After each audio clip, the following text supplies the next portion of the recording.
de Ciudad U. Hemos conversado muchísimo con ustedes que están del otro lado acerca de lo que es la inteligencia artificial. Empezar a entender de qué hablamos cuando hablamos de IA. Pero hoy vamos a ir un poquito más allá pensando en quién tiene el derecho de autor, si hablamos de copyright, si hablamos de los derechos que tiene de propiedad intelectual, si el texto o si la obra o si la pintura, si lo que sea que cree la inteligencia artificial, ¿quién tiene ese derecho? Segundo Carranza, bienvenido, Bueno, ¿cómo muchas estás? gracias. ¿Todo bien? Bueno, ya planteé el tema porque la verdad es que nos deja preguntando constantemente. Nosotros le preguntamos a la IA, le decimos, haceme un texto sobre esto y lo presento y hago un libro. ¿De quién es el libro? ¿De quién es el libro? ¿Mío que lo publiqué? ¿De quién es? Bueno, con cada avance tecnológico que fue habiendo a lo largo de la historia de la humanidad, siempre en la colaboración para las creaciones que hace la tecnología, siempre se discutió qué nivel de participación tiene en términos de a qué nivel me ayuda a mí o en qué nivel me apoya para yo plasmar mi creatividad, plasmar mi idea, valiéndome de una herramienta tecnológica, digamos, ¿no? Ahora con la inteligencia artificial pasa lo mismo. Por ejemplo, yo pienso, creamos la virome, alguien escribe y la obra es del que escribe. Exacto.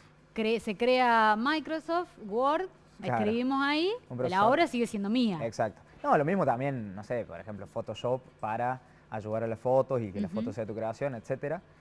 Pasa que la particularidad de la inteligencia artificial o de estas nuevas tecnologías es que de alguna manera reemplazan la construcción del conocimiento, digamos, se valen de datos que tienen y con eso reemplazan de alguna manera el proceso creativo humano. Entonces eso por ahí un poco lo que nos lleva a preguntar, ¿tiene la inteligencia artificial capacidad para ser dueña de tal cosa o está apoyando al humano en su proceso de creación, digamos, ¿no? Yo, por ejemplo, agarro una herramienta de inteligencia artificial cualquiera y, como decías vos en el ejemplo, la uso para escribir un libro,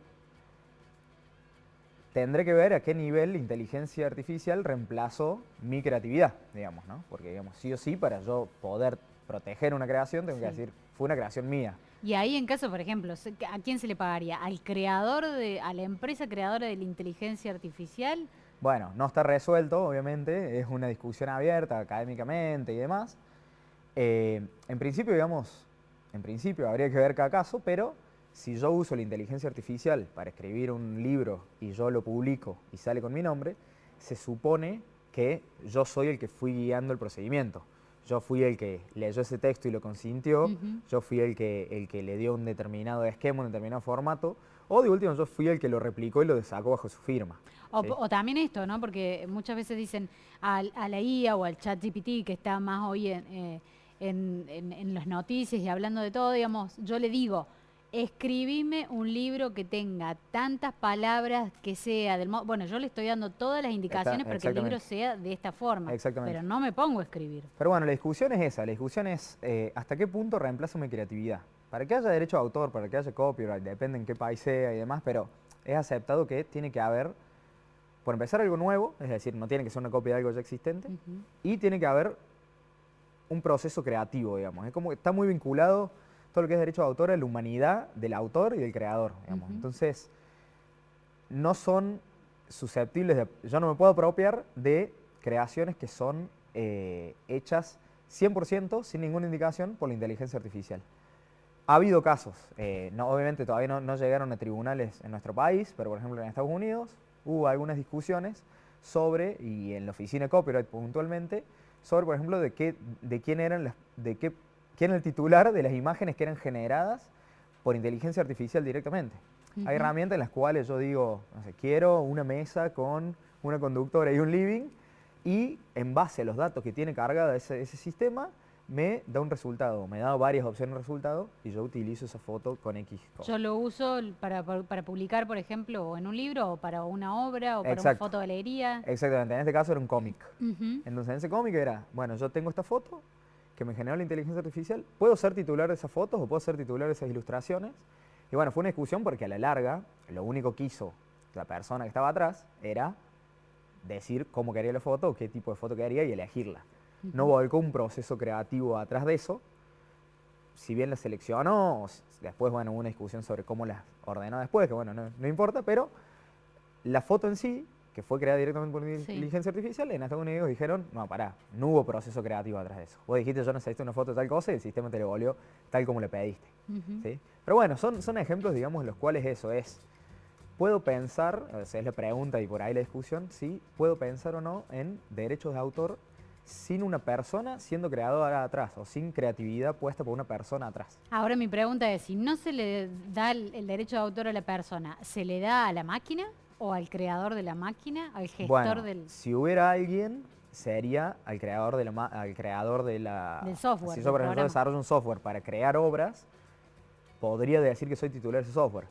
Lo que por ahí la discusión va en torno a si justamente no hay proceso creativo Ujú. o no hay creatividad, digamos, lo genera una máquina, por más que haya habido un proceso creativo para generar esa máquina, Sí. si lo generó la máquina, no hay obra en sí, digamos, no hay nada para proteger. Es algo Y sí, entiendo, es algo como que lo sin generó. protección legal, digamos. Bien. Existe, pero no tiene protección Esto legal, sucedió en Estados Unidos, un caso, después caso por caso se va viendo, pero obviamente. ¿qué pasa acá en Argentina?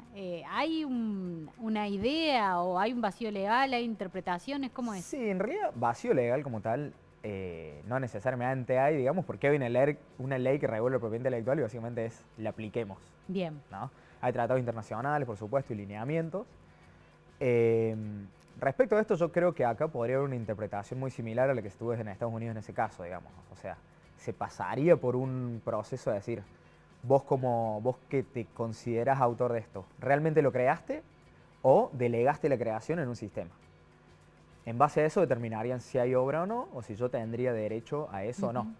Y después, bueno, el otro tema es, ¿qué pasa si, como producto de una inteligencia artificial, aparece un plagio a algo que yo hice? Claro. Porque ahí sería no la inteligencia artificial como creadora, sino la inteligencia artificial como plagiadora, digamos. Claro, o si copia exactamente, o si arma una cita, si cita lo que está tomando, si está habilitada o entrenada para citar, porque está tomando también Bueno, información que exacto. está cargada, ¿no? Eso es un tema crítico, digamos. Obviamente el derecho de cita existe. Vos como autor podés citar en determinado contexto, con un determinado Ujú. límite y demás. No todos los sistemas de inteligencia artificial están creados bajo normativa legal.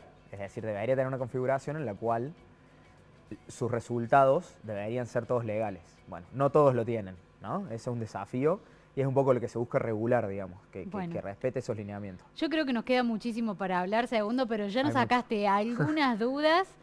Seguramente seguiremos compartiendo este living para seguir hablando de derecho, de propiedad intelectual, de derechos con las tecnológicas que nos llaman tanto la atención. Bueno, Gracias, bárbaro, Segundo. muchas gracias por la invitación. Bueno, nosotros nos quedamos con Random TV y seguimos, ya venimos.